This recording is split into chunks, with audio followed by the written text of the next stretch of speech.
தேர்தல் களத்தில் நாங்கள் வந்து எதிரிகளாக இருக்கக்கூடியவர்கள் அனைவரையும் தோற்கடித்து நாங்கள் வெற்றி பெற வேண்டும்.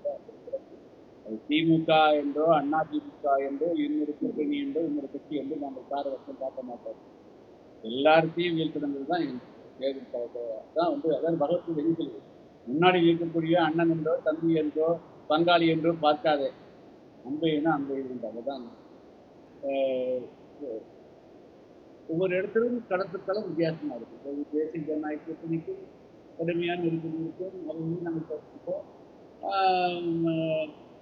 அதே போல தமிழ் திமுக அந்த தோற்கடிப்போம். தனிப்பட்ட முறையில் ஒன்றுதான் பாதிக்கப்படும் சொல்ல முடியாது. எல்லாருமே களத்துக்கு வந்த பிறகு திமுக என்ன அண்ணன் தம்பி என்னடா அதுதானே இருக்க முடியும். அப்படி பிரதானம் கூட பிரிக்க முடியாது. களத்துக்கு வந்தோன்னா களத்துல யாரெல்லாம் கிடைக்கிறாங்களோ அவங்க வேட்டைக்கு போறபோது வேட்டை இது கிடைக்கிறதோ வேட்டை அடிப்பாங்க. களத்துல எதிர்ப்பு நாம வெற்றி பெறணும்.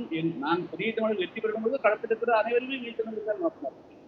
இவங்களுக்கு தான் வெற்றி பெறணும். அவங்களுக்கு களத்தில் இருக்கக்கூடியவர்கள் யார் தென்பட்டாலும் அவர்கள் வீழ்த்த நாங்கள் வெற்றி பெறணும் தான் நாங்கள் இல்லை அதெல்லாம் அதை விட்டுலாங்க.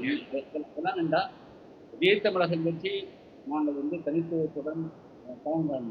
இந்த முறை நாங்கள் போட்டியிடக்கூடிய தொகுதிகள் வந்து யாரையெல்லாம் வீழ்த்த முடியுமோ எல்லா நாங்கள் வெற்றி பெறுவது என்னுடைய விளக்கம்.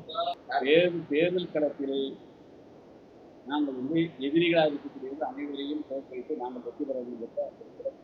அது திமுக என்றோ அண்ணா திமுக என்றோ இன்னொரு கூட்டணி என்றோ இன்னொரு கட்சி என்றோ நாங்கள் பாரபட்சம் பார்க்க மாட்டோம். எல்லாத்தையும் வீழ்த்தினது தான் தேர்தல் களத்தை தான் வந்து அதாவது பகவத்கீதை என்ன சொல்லுது, முன்னாடி இருக்கக்கூடிய அண்ணன் என்றோ தம்பி என்றோ பங்காளி என்றோ பார்க்காதே, அன்பையினா அன்பை தான்.